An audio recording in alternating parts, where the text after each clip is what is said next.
Should forsythia be pruned of dead branches or just tidied up and fertilized? And this is from Miss Elizabeth, Byhalia, Mississippi.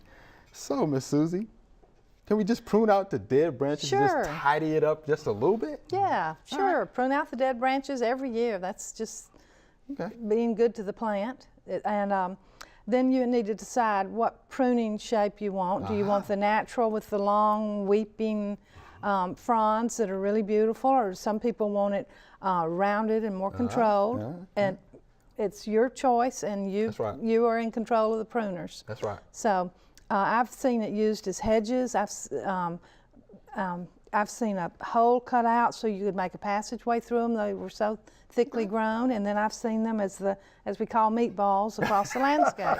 Right. So that's just a personal preference, but be good to it by taking out the dead branches. Taking out the dead branches. They don't need those. Okay. Anything that's crossing, maybe rubbing? Crossing, rubbing, diseased.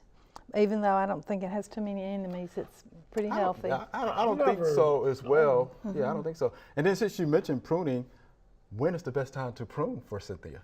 I would prune it after it blooms. After. Okay. But it's such a tough plant, you can just about prune it anytime you want to. Okay. You'll be removing the buds and the future bloom on it at some point, so you'll have to make that decision. But it's such a harbinger of spring. It just signals to us all, it's coming, it'll be here soon. That's right. That's right. And it's a really tough, good plant. Right, and it's pretty much one of the first blooming shrubs that you see, in the early spring, for the most part, or late winter in Shelby County. It just depends.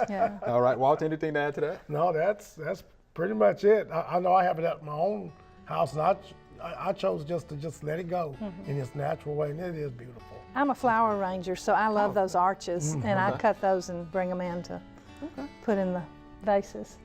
Thanks for watching the video. We hope you enjoyed. To subscribe, click below.